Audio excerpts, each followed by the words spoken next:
In the past video, I showed you a garden tour, and today, sadly, I will show you what the deer did to my plants. Pretty much they ate half of everything.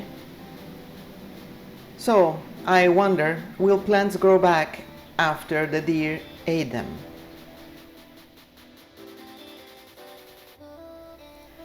So I was thinking, after I saw the mess the deer left behind, do I trim the leaves? Do I prune the plant? Should I just cut all the damage in the plants after the deer ate them? And I went to Google it. So, since the deer seldom make neat cuts when they eat the ends of the branches, you should clean up in your stems by pruning down to the closest healthy new growth. If the deer only nibbled on a few leaves or stems, you can usually trim off the damaged part. This encourages new growth and promotes a fuller, healthier plant, and that's what I have to keep telling myself. It's going to be better for the plant. Just trim away, prune away. If it is a young plant and the deer ate a significant portion of it, trimming it will help it recover and grow back stronger. If it is a woody plant, wait until it ends flowering to prune the deer damage.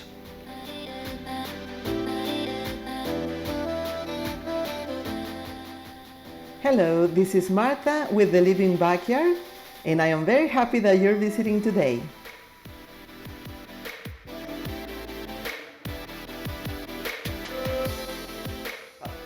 Always remember to use clean, sharp tools when pruning or trimming your plants.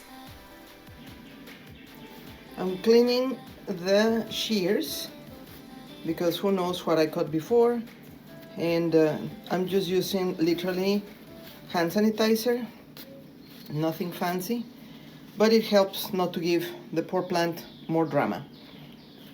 If this chunk over here was longer, I would leave it, but since I have some little new leaves at the bottom of the plant, I'm just going to get rid of all of those. If for whatever reason you don't have a plant that has leaves left, then leave as much as a stem as you can, because the plants will come back if they have some leaves to keep photosynthesizing. And I am cutting as close to the base as possible, and this is it now.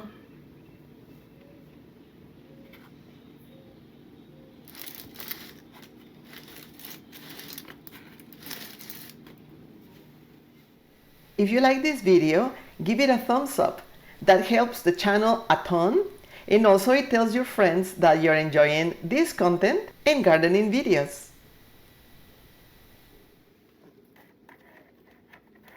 So here I am, just chopping down all the cut leaves, all the chewed up leaves. The cuts made with sharp pruners are more likely to heal properly than ragged wounds created by the deer. It was really painful, I have to tell you. I didn't want to do it. I was checking to see what smell do deer absolutely hate.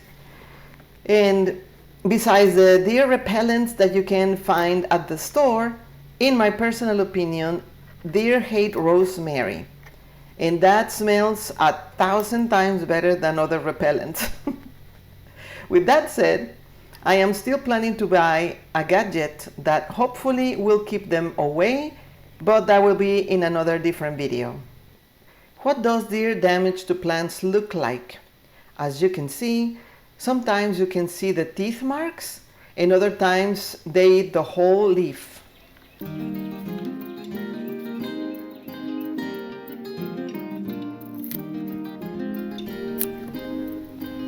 For now, I would like to tell you a few plants to avoid if you have deer in your neighborhood.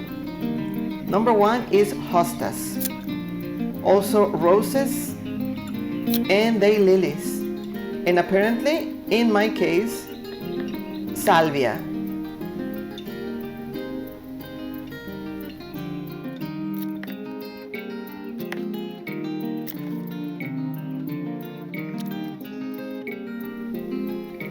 Deer can indeed be a common culprit for damaged plants, especially in residential areas.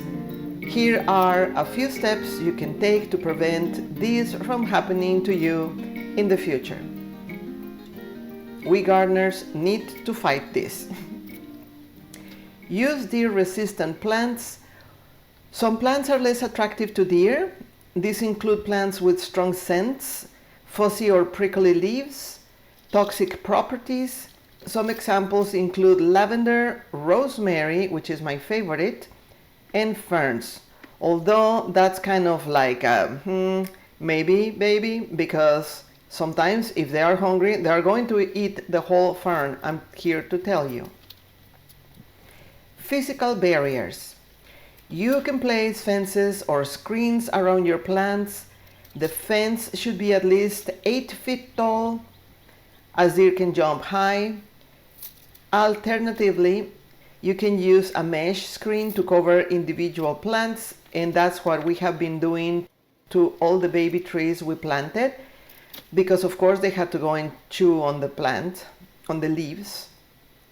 Deer repellents. There are commercial deer repellents available that can be sprayed on plants. That needs to be done pretty much weekly if you live in a rainy place. They often have an unpleasant taste to the deer, but also it can smell really ugly for us humans. You can also try homemade repellents like garlic or soap. Also, I decided to put vitamins that you can see here to help it grow, because this one was so completely damaged.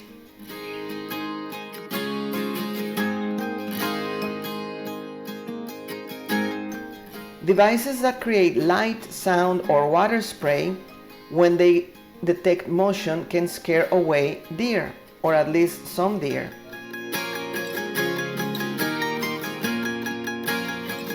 I'm showing you here the damage or how it used to look, but I know they will recover.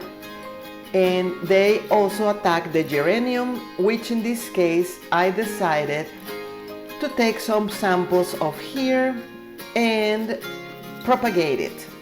So watch the next video where I'm going to be propagating geraniums.